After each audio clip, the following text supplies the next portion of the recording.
Good evening. My name is Christian Cook, and I'm in the MBA for IT Management program. This is my final MBA Capstone video that I'd like to go over with you this evening. I appreciate your time and taking a look at it. First, let's go over the overview for the presentation.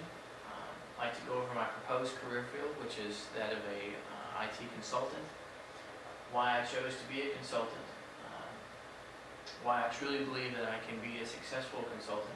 I've been one before, but we'll get into that a little bit later. I'd like to give you a brief description of my experience in the field, all the discussion areas that we were required to put in the final presentation, reiterate my career portfolio.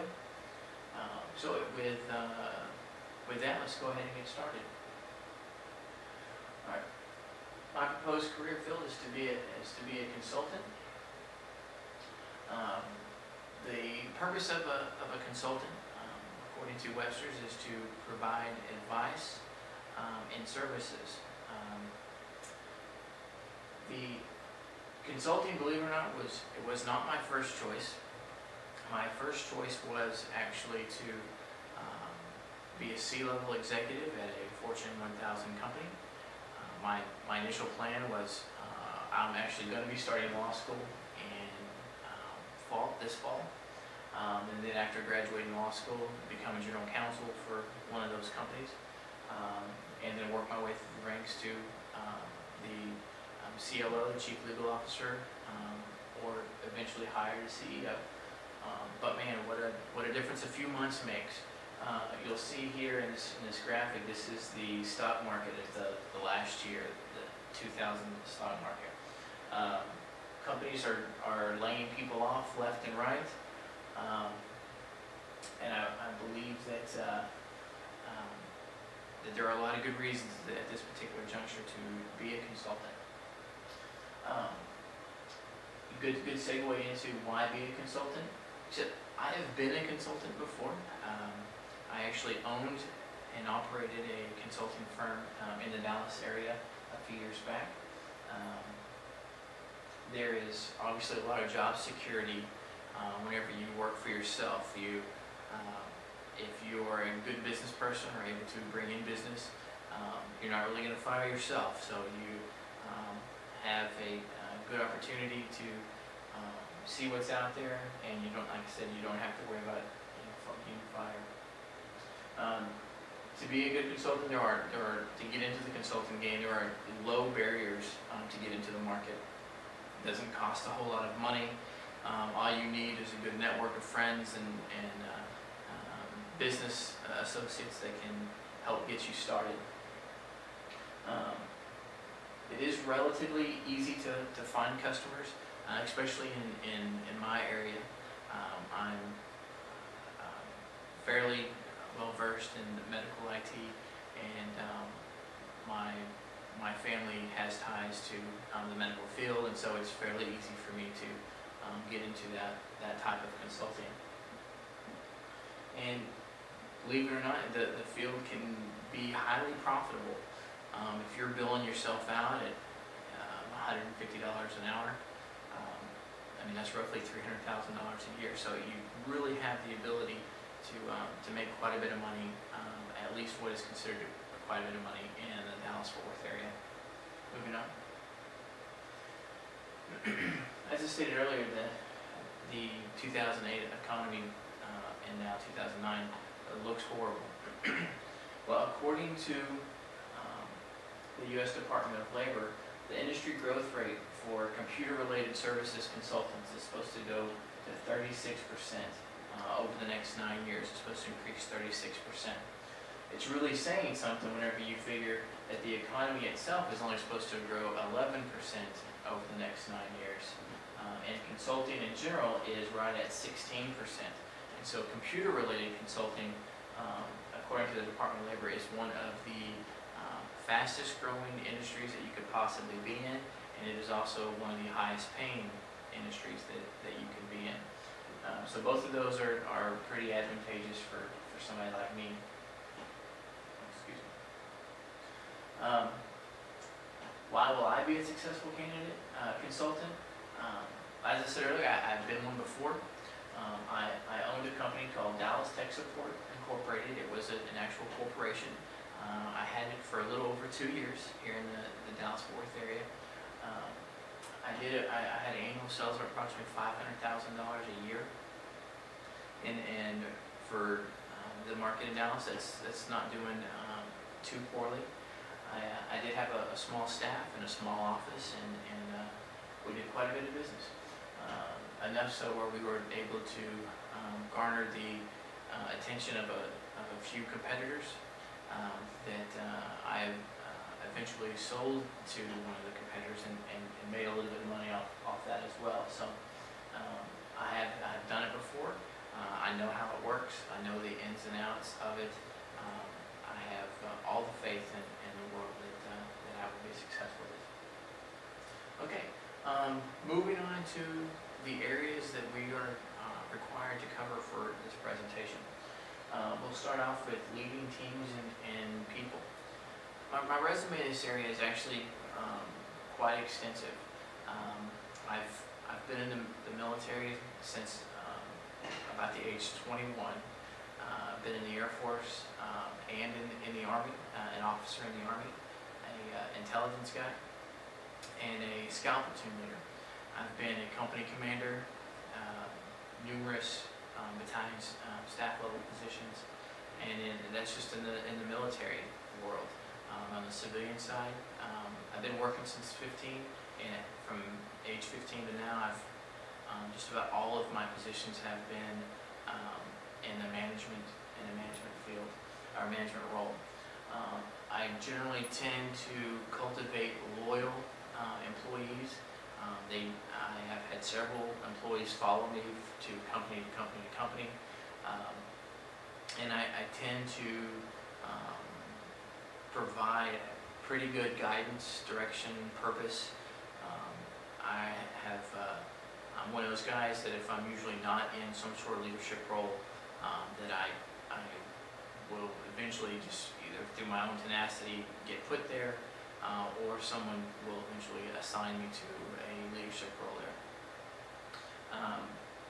But on the other side of that, I am able to leave the ego at the door, and in order to be a successful leader, your people have to be able to understand that you are in it for them just as much as you're in it for the company or whatever the mission might be or the goal may be. Moving on. Developing sustainable solutions. Well, like I said, I've been doing this for a while, and one of the easiest ways I found to develop solutions is I'm pretty good at listening to my customers. I go in, listen to actually, I know that may sound strange, but actually listening to them, finding out what they need, and determining whether or not there is a solution out there for what they need. You must understand what the customer's goal is in order for you to create the solution for them. If you don't listen to them and you don't have an understanding of what it is that they need, then you're not going to be able to create the solution that they need. Thirdly, I do a pretty good job of understanding the client's business. I have a pretty diverse business background. I've been in several industries throughout my career. And so if I don't know the client's business whenever I walk in the door, I like to spend a few days on site so I understand their policies, their processes, their procedures, how they do things, why they do things, and then I will develop a solution accordingly to whatever it is their goals are and whatever they need. As I stated, I have to understand the reason behind the solution that they need. A lot of times the customer may assume that there's only a certain way to do something. But if I understand the purpose, what their goal is, what their vision is, then I'm pretty good at being able to figure out the way to get that done.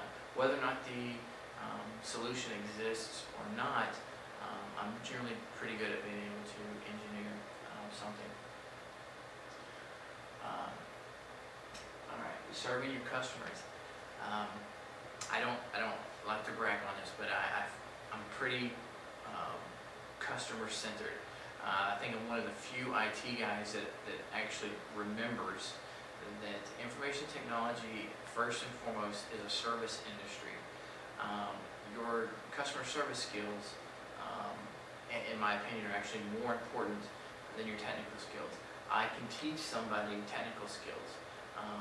It is much more difficult to coach somebody and manipulate them or cultivate them, would probably be a better term, into a really good customer service professional. But in my humble opinion, it's more important than your technical skills.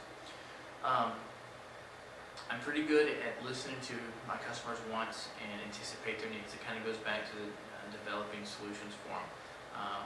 I don't assume that I know what they want or what they need.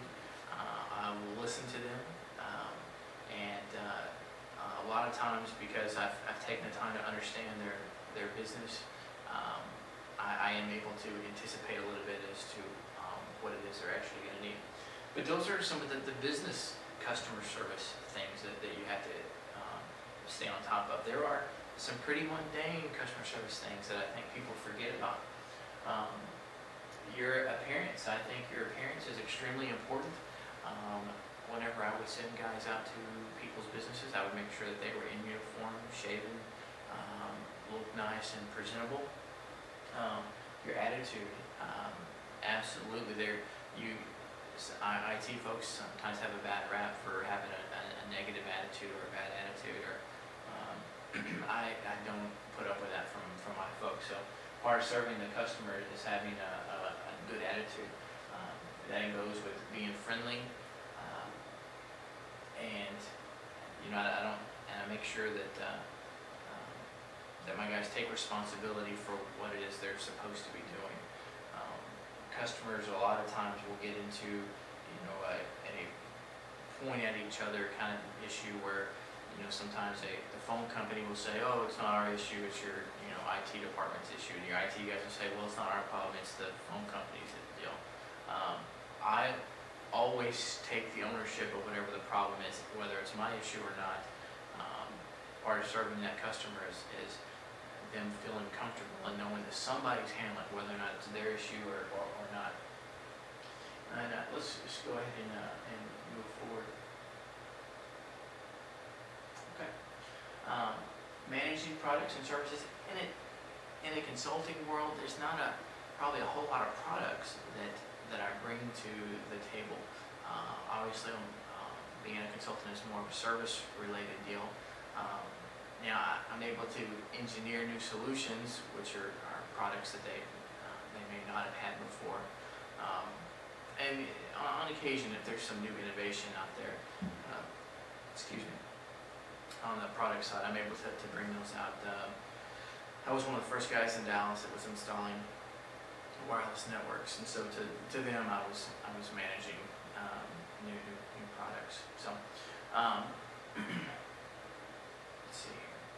I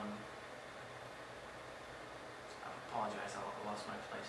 Anyway, but managing the products and services, in my opinion, they all kind of build on each other. With good customer service, you're gonna be building on your service skills, listening to your customer, finding out what they need, what you can provide, and then again, like I said, on the product side, it's really keeping an eye open for what technology is coming down the pipe, being able to combine those products and create different solutions or engineer solutions for your customers. Managing technology and innovation. I'm pretty good at keeping my technical skills current. I like to get my hands dirty. I do not manage behind the desk. I like to be out there and hear what the customers are saying and touch them and find out what they're thinking and where their mind is. Like I said, as far as my ability to manage technology and innovation is what I've found success at in the past is taking technology that's coming down the line and combining it with something else and creating a brand new product. There was a few years back a telecom company that I worked for. They had these wireless antennas that they would, or these wireless boxes they would transmit internet signals with. Well, there was another company that it was a cell phone company, but they were trying to be a cell phone company that used a wireless system similar to us. I found out, I had a friend that worked over there, found out about their technical specs, took a look at their antennas, was able to modify some things to get their antennas to work with our wireless device, and it actually worked phenomenally, and it increased the range of our wireless boxes by 300%. So I have a track record of being able to manage technology and be a little innovative when I need to be.